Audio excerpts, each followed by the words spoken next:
एक ही दुकानदार के सब कहा हैं कल लोग यहाँ मिले थे ना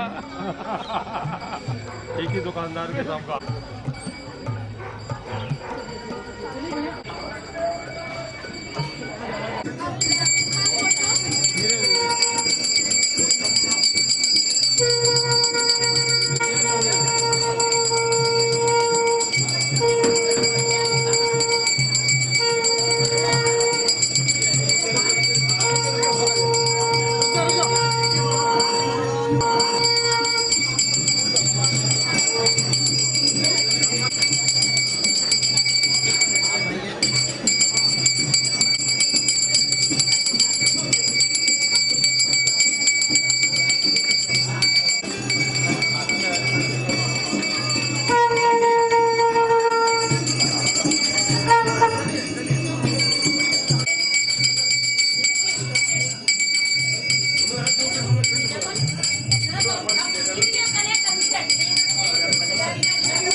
चक्रानश्चकरो भवन्ति मानो मध्यारे मदितिर्जने त्वं देवो शान्तिरन्तरिक्षं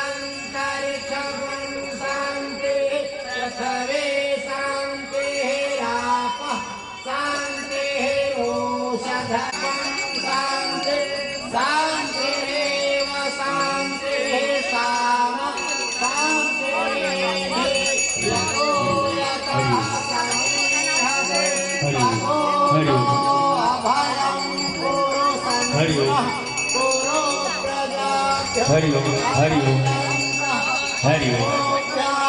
सर्वेभ्यो देवता सर्वेभ्यो महागणा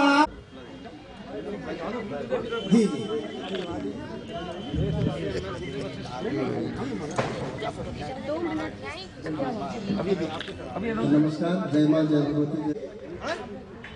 दिलचस्प कार्यक्रम होते रहेंगे, कृपया। हम बोल रहे हैं।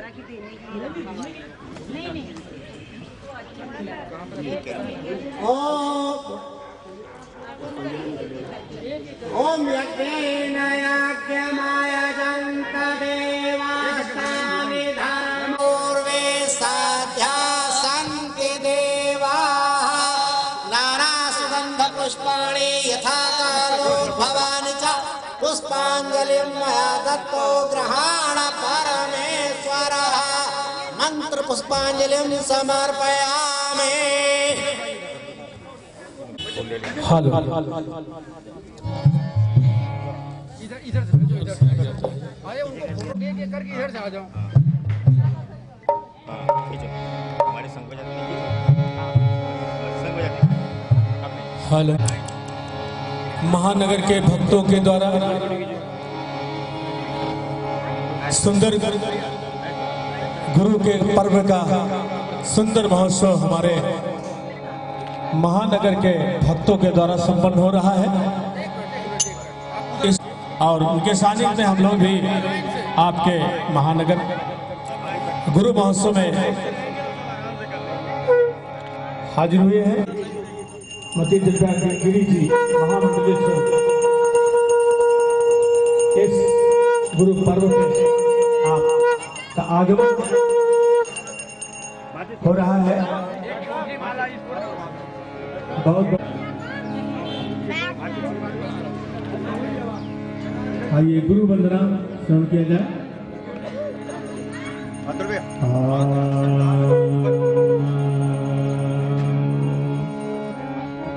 अखंड मंडलाकारं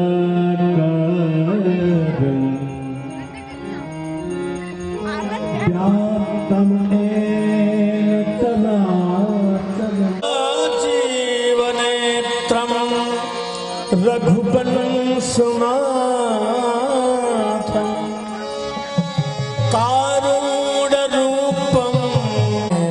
शैलाभं रघुपति प्रिय भक्तं वातु जातं नमः। रामचंद्र भगवान। आइए प्रथम हमारे गुरु जी रागमाल कोश में हम श्रवण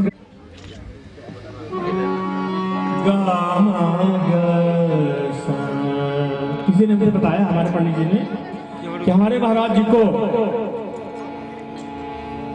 ये राग मालकोश अधिक प्रिय था।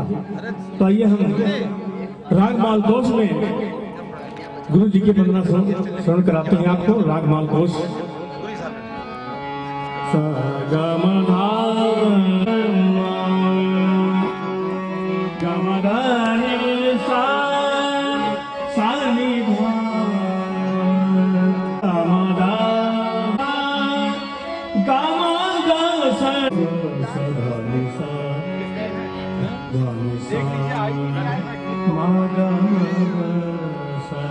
जो हमारे महाराज जी को सुंदर राग प्रिय था। तो आइए वंदना सुनते हैं।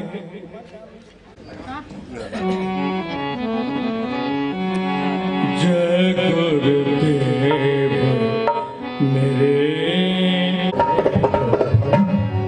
गुरुदेव, जय गुरुदेव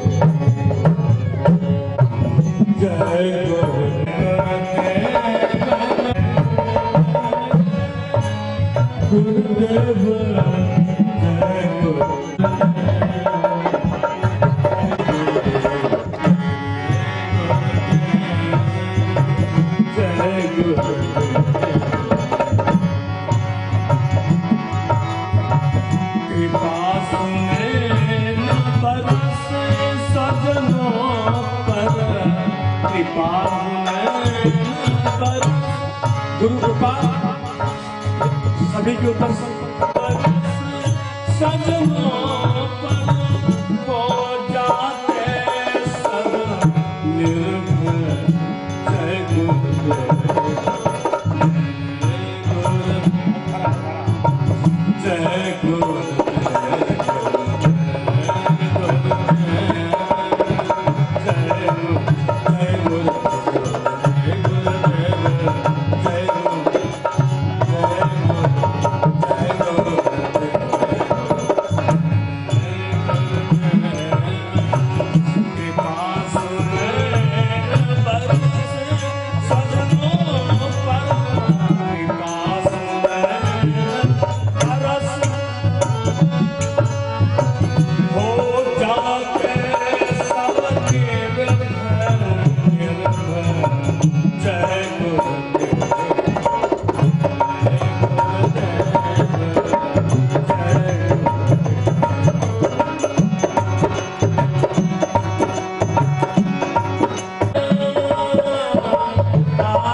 जय पूज्य गुरुदेव का यह प्रिय राग राग मानकोश।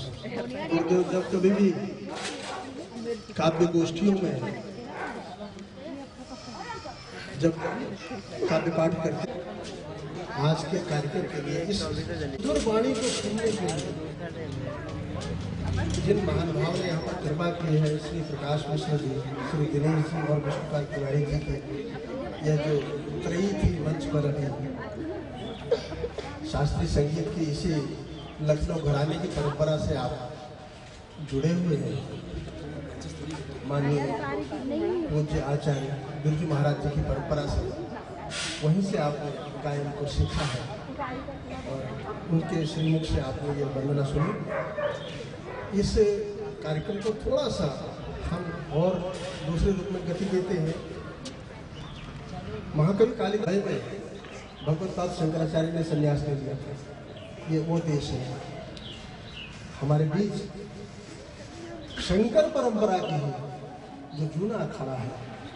जब भगवत्पाद शंकराचार्य जी ने 4 मठ पूर्वामनाय, पश्चिमामनाय, उत्तरामनाय, दक्षिणामनाय स्थापित किए, उसी का जो 10 परंपराएं नाम की भगवत्पाद शंकराचार्य जी ने 7वीं और 8वीं शताब्दी में दे दिया था सनातन धर्म का उद्घोष करने के लिए, उस परंपरा की जूना अखाड़े की लखनऊ की एक प्रतिष्ठित साथी माननीय महंत दिव्यागिरी जी यहाँ पर विराजमान है।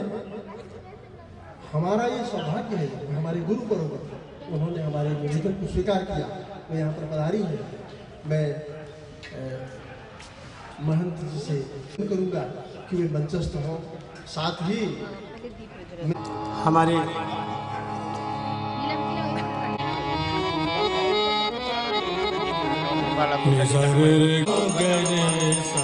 निसा निदा पमा पगमा पगे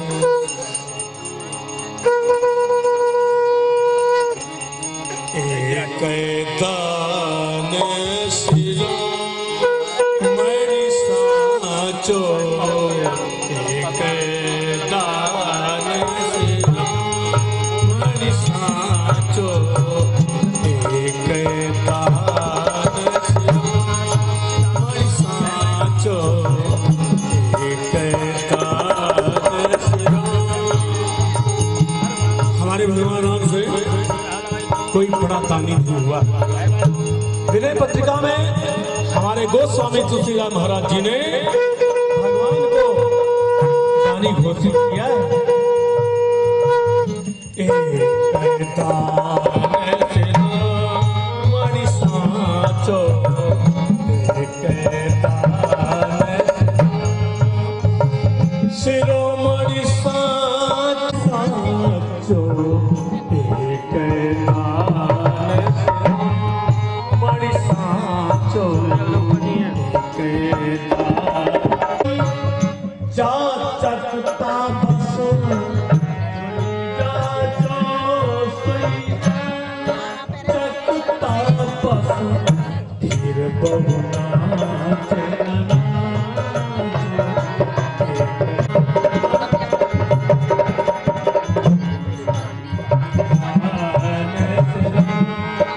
बड़ी साचो। और हमारे तुलसीदास महाराज जी ने सभी को सब सारथी असुर हमारे प्रभु श्री राम कौशलपाल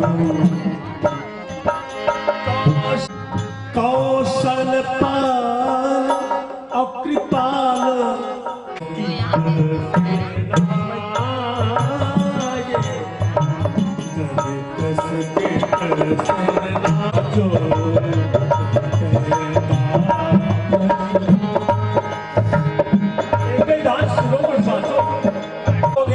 हमारे तुलसीदास महाराज जी ने घोषित किया है कि दानी कोट संकट समना ही, लेकिन प्रभु श्री राम को भी हमारे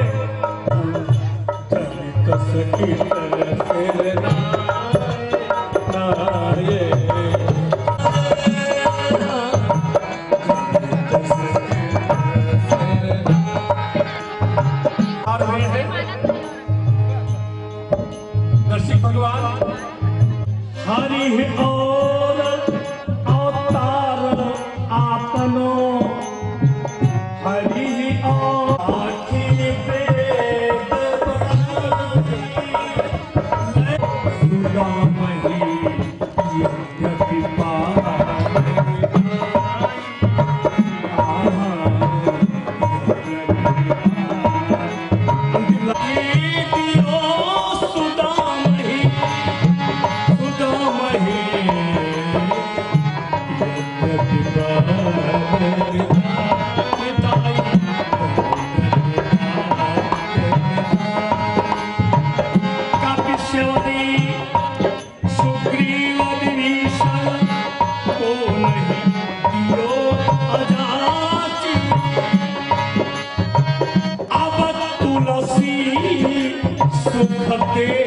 दयानिधि अब तुलसी सुख देत दयानिधि कारण अब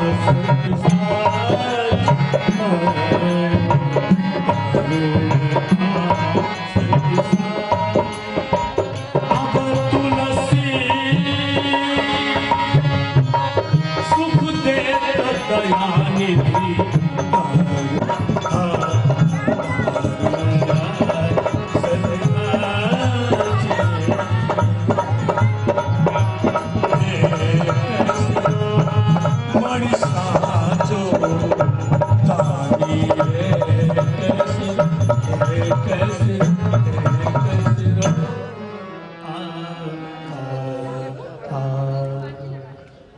हिमालय से लेकर के गंगा सागर तक और गुरुदेव की यात्रा तो श्रीलंका तक हुई है।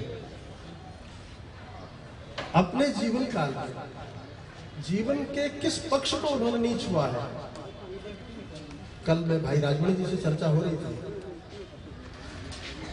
साधना हमारी क्या औकात है, हम गुरु जी की साधना पर चर्चा करें। जब गुरुदेव का साक्षात्कार स्वयं महामहोपाध्याय गोपीनाथ कविराज से जी इस शताब्दी में कविराज जी और करपात्री जी मारे। मतलब भारतीय वाङ्मय जीवित अगर कहीं पर रहता था काशी में तो इन दोनों के पास रहता था। तो जब कविराज जी इतना अभिभूत हुए गुरु जी के साहित्य से, उन्होंने कहा कि जो गुप्त लुप्त विद्याएं गुरु जी के श्रीमुख से प्रकट हुई है इसको अविल में प्रकाशित होना चाहिए और इससे कितना लोक कल्याण होगा, ये गोपीनाथ कविराज जी ने कहा था। और उसके बाद गुरु जी की जो 3 वर्ष की सारस्वत साधना थी, उसी का जो पुण्य प्रसून है सारस्वत कुंडलिनी महायोग हम सबके सामने आया था। मैं ये मित्रों इसलिए कह रहा हूँ कि जीवन बहुत विचित्र है। यहाँ सोचने की बात है, घुसने की बात है। गुरु जी जब सहज कविता लिखते थे, गुरु जी छोटे छोटे मुक्तक लिखते थे 4-4 पंक्तियों के, जो अमृता सरोजिनी महिषी कर लिखते थे उस प्रकार के लिखते थे। हास्य लिखते थे गुरु जी, प्रहसन लिखते थे, नाटक लिखते थे, आकाशवाणी के लिए रूपक लिखते थे। और वहीं पर जब छंदोबद्ध रचना की बात आती थी तो हमारे गुरुदेव सवैया और घनाक्षरी की रचनाएं लिखते थे। एक परंपरा लुप्त हो चुकी थी हिंदी साहित्य का। अगर जिन लोगों ने साहित्य का अध्ययन किया वो जानते होंगे, आधुनिक काल में, प्रयोग काल में छंद शास्त्र से लिखी जाने वाली विधा लुप्त प्राय हो गई थी। ऐसे समय में जो कतिपय लोग हुए हैं छंदबद्ध लिखने वाले, उन्होंने हमारे गुरुदेव श्रीमद् भगवत गीता का जब सार उन्होंने लिखा है, आप आश्चर्य करेंगे मित्रों, मैथिली शरण गुप्त जी ने जब जयद्रथ वध लिखा होगा, हरिगीति का छंद, जब भारती लिखी होगी हरिगीति का छंद में, हमारे गुरु जी ने गीता पर सार लिख डाला। तो गुरु जी की एक बात नहीं है, हजारों बातें हैं, अनन्य बातें हैं उनका व्यक्तित्व।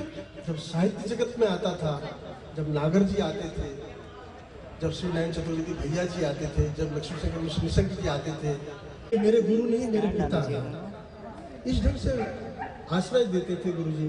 इतना ज्यादा, इतना कृपा बरसाते थे हर चीज पर।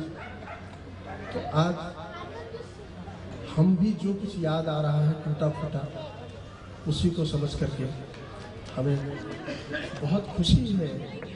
ऐसे संत मैंने जो प्रारंभ में ही आता, तितिक्षा व्यक्ति को कहाँ ले जाती है, और तितिक्षा जब व्यक्ति के भीतर पैदा हो जाती है तो व्यक्ति का मार्ग तय हो जाता है। जो धर्म अर्थ काम मोक्ष है, जो मोक्ष पुरुषार्थ की ओर चल देता है। तो आज हमारे बीच, और लखनऊ की इतनी प्रसिद्ध समाज सेविका, मैं तो उनको साध्वी ही नहीं कहूँगा, उनको समाज सेविका कहूँगा। गोमती का पूजन हो, गोमती का सफाई अभियान हो, पता चला महंत दिव्यानंद गिरी जी वहाँ पर विराजमान है। कहीं उनकी अभी ये जाड़ों में अभी उनके लिए अलाव जलते हैं, ये सब होते हैं, उनके लिए शेल्टर होम बनाए जाते हैं, पता चला महंत जी वहाँ विराजमान है। हम तो नित्य अखबारों में यही पढ़ा करते हैं।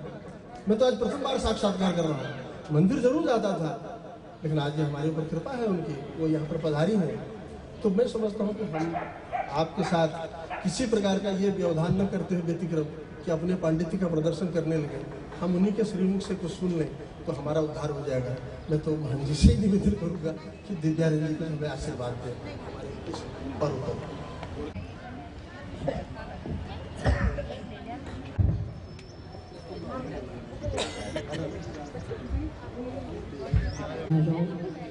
में उपस्थित स्वामी जी व गुरुदेव के पुत्र से और मेरे साथ होता है और व्यक्ति समझ जाता है किस टाइप का है।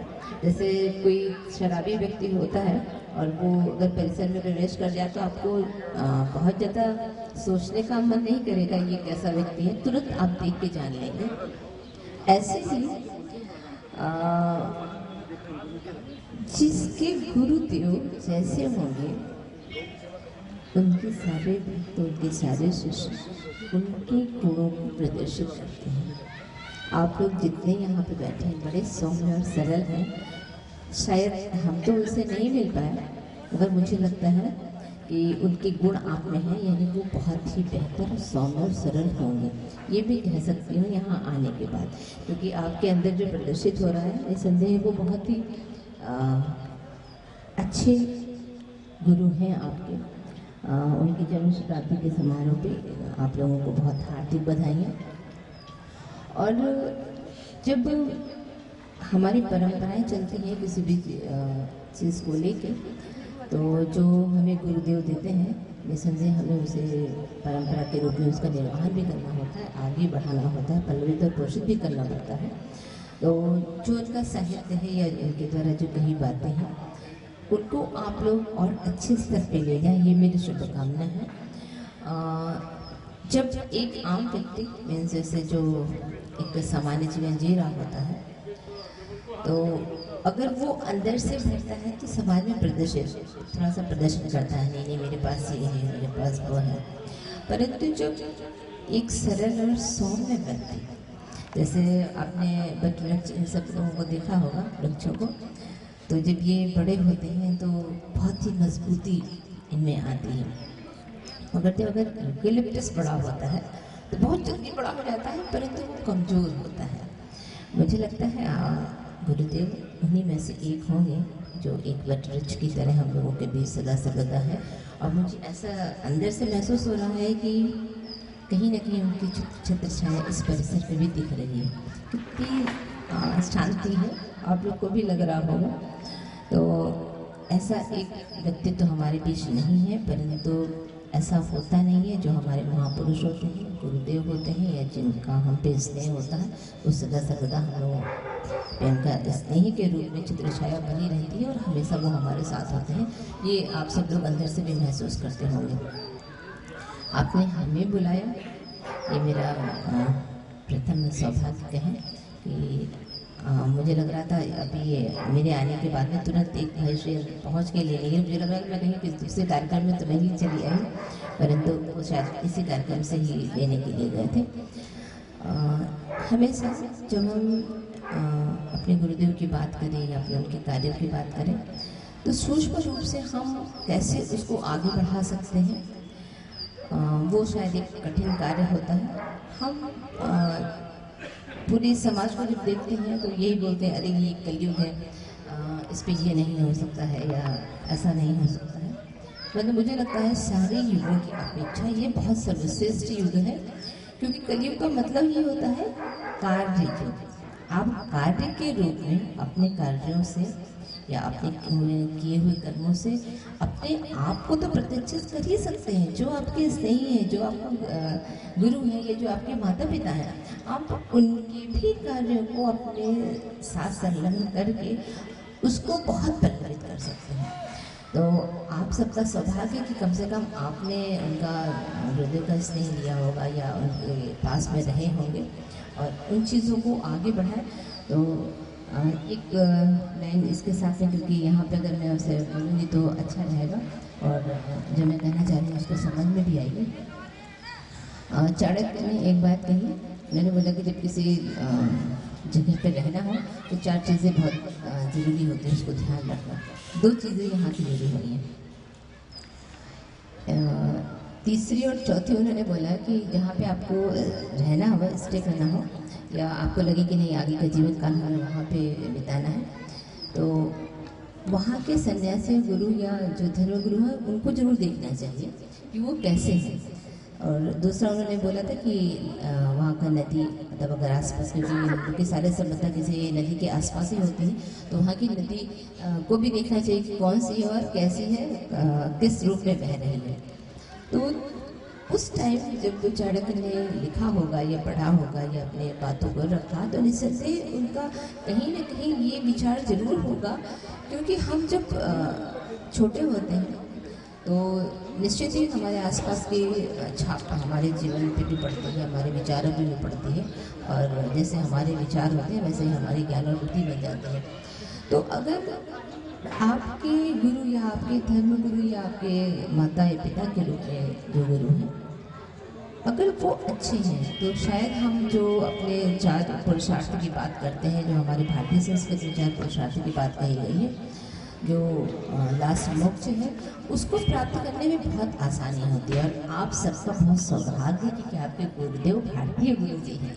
अगर उनसे आप लोग शिक्षित हैं, और ज़रूरी नहीं है कि साक्षात्कार होता ही रहे, आप उनको पढ़ के भी और उनको महसूस करके भी अगर अपने जीवन में उसको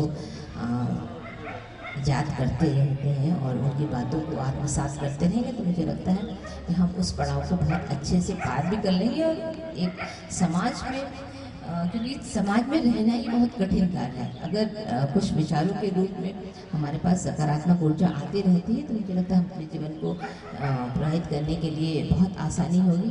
आप सबका सौभाग्य तो है, आज मेरा भी सौभाग्य है कि इसमें कार्यक्रम में उपस्थित हूँ और उस वाइब्रेशन को हम भी महसूस कर रहे हैं और आप भी महसूस करिए कि जो भी भारती जी ने कहा है हम लोग सब लोग उसको आत्मसात करेंगे और हमेशा हर क्षण वो हमारे साथ रहेंगे और हम उनकी जो भी साहित्य के रूप में, ज्ञान के रूप में, विज्ञान के रूप में जो भी उनकी बातें हैं उनको आगे प्रचारित कर सकें। आप सबको बहुत बहुत मनका मिश्र की तरफ से आशीर्वाद गुरुदेव का। तो कभी आप सब लोगों को बहुत इसलिए है, जब भी आपको मेरी ज़रूरत हो मैं हमेशा आपके पास हूँ और इसी तरह आप भारतीय संस्कृति किसी के लिए किसी भी रूप में उत्सव हो, जन्म शताब्दी हो। बहुत धन्यवाद।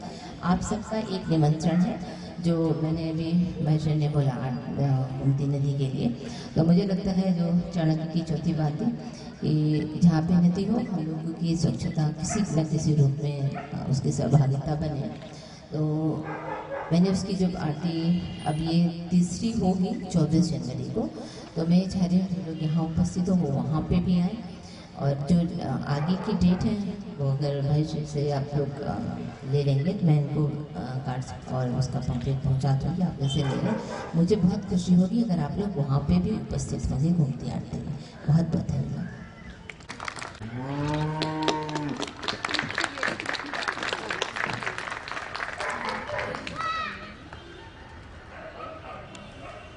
और फिर आप 11 दिन से जो भी शब्दों के रूप में आशीर्वाद देना चाहें बात में क्या हो रहा है? आइए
परम सुखदम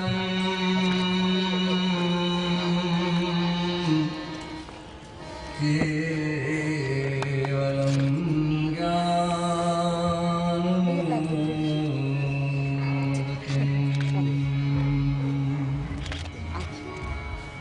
आप लोग देखिए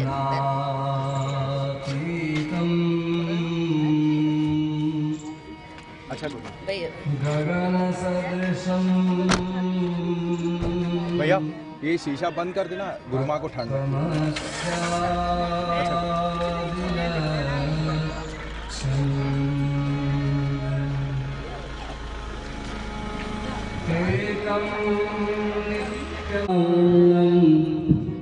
सीता समारोपित भागम पाणो महासायक चारुचापम नमामि रामं रघुवंशनाथं स्वयं